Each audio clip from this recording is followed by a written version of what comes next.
भूपेंद्र रावत कह रहा हूं, अगर मैं झूठ बोल रहा हूं, फिंगर 8 तक हमारी जमीन है, फिंगर 4 पर जो चीन हमारी जमीन पर कब्जा करके बैठा है, मैं झूठ बोलूं तो नरेंद्र मोदी की सरकार मुझे 14 में फांसी पर लटका दे। और मैं दावे के साथ में कह सकता हूं कि ये दोनों सरकारों की रजामंदी का मामला है।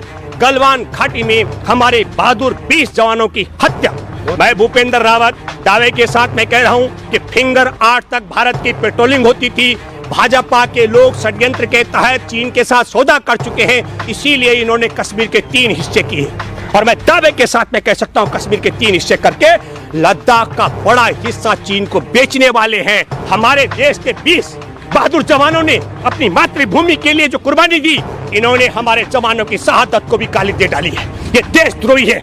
मैं दावे के साथ में कह सकता हूं कि 5 मई को जब वो सीमा पर कब्जा करके हमारी जमीन पर कब्जा करके बैठ गए थे, अगर आपको पता नहीं लगा तो आप नालायक हैं। 1 मिनट में कुर्सी पर रहने का हक नहीं है। और अगर आपको मालूम था कि चीन ने कब्जा कर लिया और आप चुप रहे तो आप देश के गद्दार हैं। फरवरी 2018 में संघ प्रमुख मोहन भागवत ने कहा कि भारत की सेना को तैयार होने में 6 महीने लग जाते हैं और हमारे संघ के कार्यकर्ताओं को 2 ही दिन लगते हैं। मैं आग्रह करता हूं कि मोहन भागवत के लठैत जो माफी वीर हैं, इन्हें भेजा जाए चीन की सीमा पर। तमाम देश के जो भूतपूर्व सैनिक सुन रहे हैं, उनसे मेरा आग्रह है, आप जनता के बीच में आकर बताएं कि भूपेंद्र रावत सच बोल रहा है कि झूठ बोला है, या झूठ भाजपा ही बोल रहे हैं, जहां गलवान घाटी में फिंगर 8 से फिंगर 4 तक चीन के सैनिक कब्जा कर चुके हैं। 5 मई को चीनी हमारी जमीन पर कब्जा कर चुके थे, तो नरेंद्र मोदी की सरकार को यदि ज्ञान नहीं था तो हमको ऐसी नालायक सरकार नहीं चाहिए, और सरकार को यदि ज्ञान था तो ऐसी गद्दार सरकार हमको नहीं चाहिए। तो मोदी क्लियर करें, मोदी सरकार को पता था कि नहीं था? दोनों ही दशा में ये देशद्रोही सरकार है। नमस्कार, मैं हूं धर्मेंद्र, आप देख रहे हैं ऑनलाइन न्यूज इंडिया। लद्दाख के गलवान घाटी में हमारे 20 से ज्यादा जवान शहीद हो गए। उसके बाद में अब सरकार पर सवाल उठ रहे हैं कि सरकार क्या 1.5 महीने से जो गतिविधियां चल रही थी उनको भांपने में नाकाम साबित हो गई। और विपक्ष के नेता इस पर सवाल उठा रहे हैं कि वहां पर हमारी सेना को निहत्था क्यों भेजा गया। इसी पर चर्चा करेंगे। हमारे साथ में भूपेंद्र रावत है। भूपेंद्र जी, किस तरह से देख रहे हैं, क्योंकि लगातार ये सवाल उठ रहे हैं कि सरकार जो 1.5 महीने से जो गतिविधियां चल रही थी उसको भाप पाने में ऐसा लग रहा है कि सरकार नाकाम हो गई है, समझ नहीं पाई है कि चीन जो है वो कितना आगे तक चला गया था, या क्या कहां पर आपको चूक लगती है? धर्मेंद्र जी, ये बहुत बड़ी क्रोनोलॉजी है। चीन की एक आंतरिक सुरक्षा मंत्रालय ने 5 मई को एक रिपोर्ट सबमिट की चीन के राष्ट्रपति शी जिनपिंग को, और ये कहा कि 14 मई 1989 को जो 10,000 प्रदर्शनकारियों की हत्या करने के बाद पूरी दुनिया में चीन के लिए थू-थू हो रही थी, वही थू-थू आज पूरी दुनिया में कोरोना वायरस के कारण चीन के लिए हो रही है। तो चीन को इससे बाहर निकलने का एक नया रास्ता चाहिए था, उसकी क्रोनोलॉजी थी कोई ध्यान भटकाने का दुनिया का। और भारत की सरकार, नरेंद्र मोदी की सरकार, आपको याद है कि कोरोना काल से पहले ही हमारे देश के व्यापार, उद्योग, तमाम तबाह होते, किसानों की आत्महत्या का सिलसिला, व्यापारियों का, बेरोजगारों की आत्महत्या का सिलसिला नहीं रुक रहा था, और उद्योगों पर तालाबंदी नहीं रुक रहा था। और उसके बाद कोरोना आने के बाद जिस तरीके की स्थिति हुई कि नरेंद्र मोदी की सरकार ने दुनिया में बेनकाब होकर पूरे देश का बच्चा जान चुका है। जब 30 जनवरी को पहला मामला आ चुका था तो कोई बचाव का तरीका नहीं किया गया, और मात्र 550 मामले थे, तब पूरे देश को ताले में बंद कर दिया, और आज 10,000 ज्यादा रोज नए मामले उजागर हो रहे हैं। 3-4 लाख का लगभग आंकड़ा पहुंचने वाला है। वो मैं इसलिए कह रहा हूं कि अगर जांच ईमानदारी से हो तो हमारे यहाँ लाखों लाख में आंकड़े पहुंच चुके हैं। हमारे यहाँ 13,000 के करीब लोगों की जान जा चुकी है।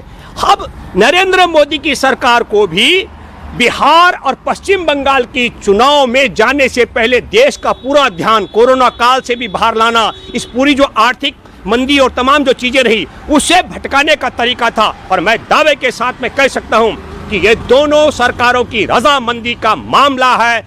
गलवान घाटी में हमारे बहादुर 20 जवानों की हत्या बहुत गंभीर आरोप है ये। प्रमाणिक तौर पर बताता हूं मैं, हमारे देश का प्रधानमंत्री 5 बार चीन गए, और 5 तारीख को, एक क्रोनोलॉजी समझिए आप, 5 ही तारीख को, 5 मई को चीन की आंतरिक सुरक्षा मंत्रालय चीन के राष्ट्रपति को वो रिपोर्ट सौंपता है कि पूरे दुनिया में कोरोना के कारण वही थू-थू हो रही है जो 10,000 प्रदर्शनकारियों की हत्या के बाद हुआ था। और 5 ही मई को चीन की सेना हमारे गलवान घाटी में फिंगर 8 तक हमारा पेट्रोलिंग था, फिंगर 4 पर आकर के कब्जा कर लेती है। और फिर मैं जो कह रहा हूं, क्यों मिली भगत है? हमारे देश के 20 बहादुर जवानों ने लड़ते लड़ते, निहत्थे जवानों ने अपनी जान कुर्बान कर दी। और क्या हुआ? हमारे देश की सत्ता पक्ष के दो बड़े वक्ता, एक डॉक्टर संबित पात्रा, क्या बोलते हैं? डॉक्टर संबित पात्रा बोलते हैं, क्या बोलते हैं?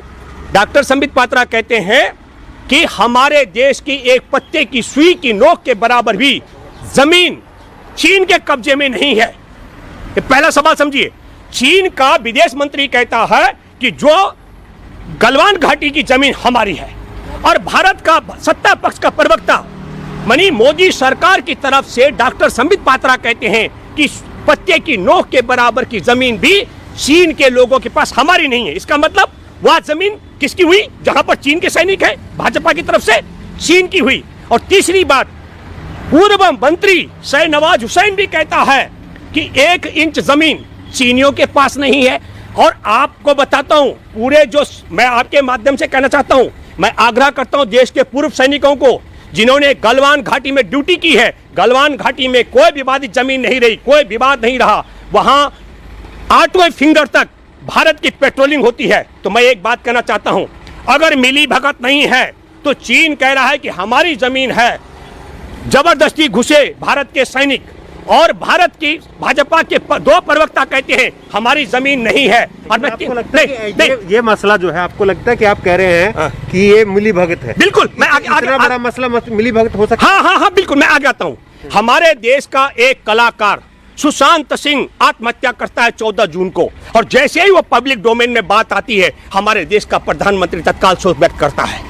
और हमारे देश के 20 बहादुर जवानों की 15 जून की रात को बेरहमी से निहत्थे को पीट कर हत्या कर दी जाती है। हमारे देश की जमीन को कब्जा करके चीन के सैनिकों के द्वारा पीट के मारा जाता है। 16 तारीख को टेलीविजन और अखबारों में टीवी में चर्चा होती है। हमारे देश का प्रधानमंत्री अफसोस व्यक्त नहीं करता है, मुंह नहीं खोलता है। हमारे देश का प्रधानमंत्री 17 जून को मुंह खोलते हैं, क्योंकि कोरोना को लेकर अलग अलग राज्यों के मुख्यमंत्री की बैठक थी। अगर वहां भी बेशर्मी से मुंह नहीं खोलते तो फिर क्या बोलते? इसलिए वहां पर कहा कि 2 मिनट का मौन रखिए और उनकी शहादत बेकार नहीं जाएगी। अब मैं आपके माध्यम से एक बात कहना चाहता हूं। मैं भूपेंद्र रावत दावे के साथ मैं कह रहा हूं कि फिंगर 8 तक भारत की पेट्रोलिंग होती थी। भाजपा के लोग षड्यंत्र के तहत चीन के साथ सौदा कर चुके हैं, इसीलिए इन्होंने कश्मीर के 3 हिस्से किए। और मैं दावे के साथ मैं कह सकता हूं कश्मीर के 3 हिस्से करके लद्दाख का बड़ा हिस्सा चीन को बेचने वाले हैं। और अगर बेचने वाले नहीं हैं तो देश के प्रधानमंत्री नरेंद्र मोदी बताएं कि इनके प्रवक्ता संबित पात्रा और शाहनवाज हुसैन ने किस हैसियत से कहा कि वहां पर चीन की जमीन, चीन ने हमारी जमीन पर कब्जा नहीं कर रखा है। इसका मतलब हमारे देश के 20 बहादुर जवानों ने अपनी मातृभूमि के लिए जो कुर्बानी दी, इन्होंने हमारे जवानों की शहादत को भी गाली दे डाली है। ये देशद्रोही है। मैं दावे के साथ में कह सकता हूं, राष्ट्रभक्त और देशभक्त हैं अगर मोदी जी, आप मुझे बताएं कि 5 मई को जब वो सीमा पर कब्जा करके हमारी जमीन पर कब्जा करके बैठ गए थे, अगर आपको पता नहीं लगा तो आप नालायक हैं। 1 मिनट में कुर्सी पर रहने का हक नहीं है। और अगर आपको मालूम था कि चीन ने कब्जा कर लिया और आप चुप रहे तो आप देश के गद्दार हैं। नहीं भूपेंद्र राव जी, सवाल ये उठता है कि हम सरकार पर 100 सवाल उठा सकते हैं, लेकिन जो आप सवाल उठा रहे हैं कि हमारी सरकार जो है वो चीन के साथ मिली हुई, बिल्कुल ये सवाल हजम नहीं होता है। मैं उठा रहा हूं। देखिए, मैं फिर कह रहा हूं, चीन का विदेश मंत्री बोलता है कि गलवान घाटी की जमीन हमारी है, जहां विवाद हुआ तो वो अपनी तरफ से तो यही नहीं, सुनो। और मेरे भारत के सत्ता पक्ष, मैं सत्ता पक्ष कह रहा हूं, सरकार की तरफ से 2 प्रवक्ताओं के टेलीविजन में बयान सुन सकते हैं आप। वो है डॉक्टर संबित पात्रा, उन्होंने कहा कि 1 इंच जमीन पर चीन नहीं है हमारी, जिस पर चीन है। और शाहनवाज हुसैन ने कहा कि वो जमीन हमारी नहीं जहां चीन है। और मैं भूपेंद्र रावत कह रहा हूं, अगर मैं झूठ बोल रहा हूं, फिंगर 8 तक हमारी जमीन है, फिंगर 4 पर जो चीन हमारी जमीन पर कब्जा करके बैठा है, मैं झूठ बोलूं तो नरेंद्र मोदी की सरकार मुझे 14 में फांसी पर लटका दे। आपने कहा, मैं दूसरी बात कहना चाहता हूं, सुशांत सिंह आत्महत्या करता है, आप अफसोस व्यक्त करते हैं।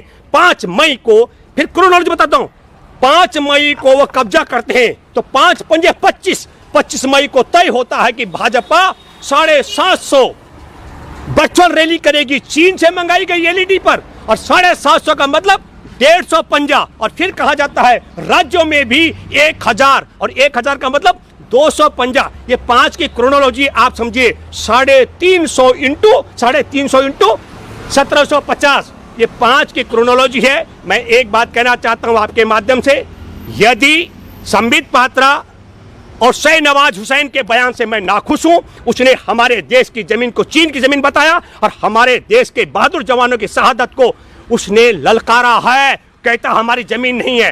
तो अगर उसकी बात से नरेंद्र मोदी की सरकार सहमत है तो इस सरकार को 1 मिनट में सत्ता में नहीं रहना चाहिए, और सरकार अगर असहमत है तो नरेंद्र मोदी आकर बताएं कि फिंगर 4 में जहां पर आज भी चीनी सैनिक कब्जा करके बैठे हैं, वो जमीन चीन की है कि भारत की है।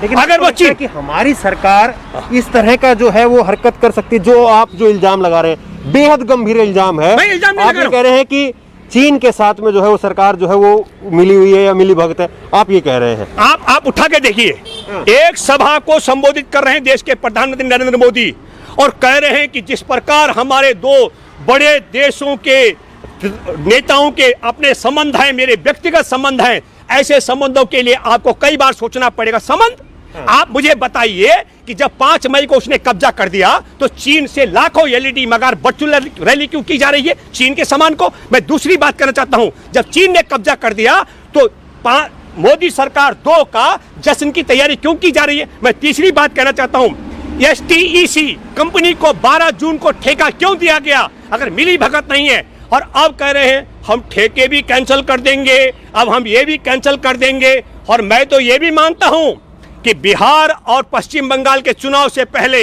इन दोनों की सेटिंग में यह भी हो जाएगा कि चीन के सैनिक पीछे हट जाएं। या ये एक बात और मैं आपसे कहना चाहता हूं बहुत साफ साफ, ये मिली भगत अगर नहीं है तो नरेंद्र मोदी सबसे पहले उसको भी होली जलाएं। किसको?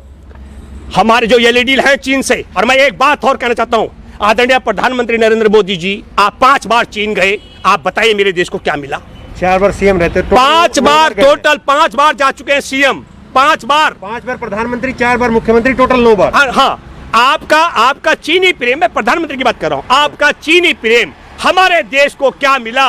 और मैं एक बात कहना चाहता हूं और आपसे, आदरणीय प्रधानमंत्री जी, हमारा समझौता है, हम चीन के लोगों को, चीन के सैनिकों को गोलियों से नहीं मारेंगे, सिर्फ लाठियों से मार सकते हैं।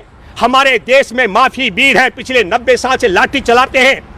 और फरवरी 2018 में संघ प्रमुख मोहन भागवत ने कहा कि भारत की सेना को तैयार होने में 6 महीने लग जाते हैं और हमारे संघ के कार्यकर्ताओं को 2 ही दिन लगते हैं। मैं आग्रह करता हूं कि मोहन भागवत के लठैत जो माफी वीर हैं, इन्हें भेजा जाए चीन की सीमा पर, ये वहां अपना लाठी का युद्ध दिखा करके ये लाठी वीर बन जाएंगे, माफी वीर। और हमारे देश के सैनिक हमको कमजोर नहीं, धर्मेंद्र जी, हमने 62 में लाठियों से मारा है चीन को, 62 लाठियों से हमारे सैनिकों ने। आज हमारे पास एटम बम है, हमारे पास सैटेलाइट है, हमारे पास साजो सामान है, हमारे बहादुर सैनिक हैं, हमारे पास तकनीक है, बटन दबाएंगे चीन मिट जाएगा। और चीन के पास में भी तो है। हमने ये नहीं कह रहे कि चीन के पास है, हमने कहा कि तब उसके पास जो कुछ था हमारे देश के सैनिकों ने। मैं गलवान घाटी में कोई विवाद हमारा नहीं रहा चीन के साथ में, मैं दावे के साथ कहता हूं, आपके माध्यम से ऑनलाइन न्यूज को तमाम देश के जो भूतपूर्व सैनिक सुन रहे हैं उनसे मेरा आग्रह है, आप जनता के बीच में आकर बताएं कि भूपेंद्र रावत सच बोल रहा है कि झूठ बोल रहा है, या झूठ भाजपाई बोल रहे हैं, जहां गलवान घाटी में फिंगर 8 से फिंगर 4 तक चीन के सैनिक कब्जा कर चुके हैं और हमारे निहत्थे सैनिकों को पीट पीट कर मार डाले हैं। मैं आप सब लोगों से फिर आग्रह करता हूं, यह देश की सरकार हमारे साथ, देश के साथ गद्दारी कर रही है। अगर वफादारी कर रही है तो क्या कारण है कि 5 मई से लेकर पूरे 42 दिन का तांडव रहा। और मैं फिर कहना चाहता हूं, अगर मिली भगत नहीं है तो 15 तारीख जून की रात को हमारे देश के सैनिकों की हत्या हुई। 16 तारीख को नरेंद्र मोदी ने मुंह क्यों नहीं खोला, क्यों नहीं बोला कि मेरे देश के जवानों की हत्या हो गई? क्यों दुख और अफसोस? एक आत्महत्या करता है तब उस पर तो आप तत्काल रिएक्शन करते हैं, दुख व्यक्त करते हैं, अच्छी बात है, उसकी आत्मा को भी शांति मिले। लेकिन मेरा देश जानना चाहता है कि मोदी तुम 17 तारीख तक मौन क्यों रहे, क्यों नहीं कुछ बोले? और मैं फिर कहना चाहता हूं कि हमारे देश की सीमा पर चीन ने कब्जा कर रखा है और यह देश नरेंद्र मोदी का नहीं है, 137 करोड़ भारतीयों का देश है। ये चीनियों को सोचना पड़ेगा, सोचना पड़ेगा। और मैं ये बात कहना चाहता हूं, मोदी जी, वह कौन सा समझौता है हमारे देश के जवान लाठी खाते रहे, पिटते रहे, हर गोली नहीं चलाए। मैं अपने देश के बहादुर जवानों से आग्रह करता हूं, ऐसा कोई समझौता हमको मंजूर नहीं है कि चीन के लोग आकर, चीन की सेना आकर के हमारे देश की जमीन पर कब्जा करे और आपको लाठी से पीट डालिए। मैं आपसे आग्रह करता हूं, आप बंदूक का मुंह खोल करके उड़ा दीजिए उन सबको, ये मैं आग्रह करता हूं। बहादुर की तरह मारिए।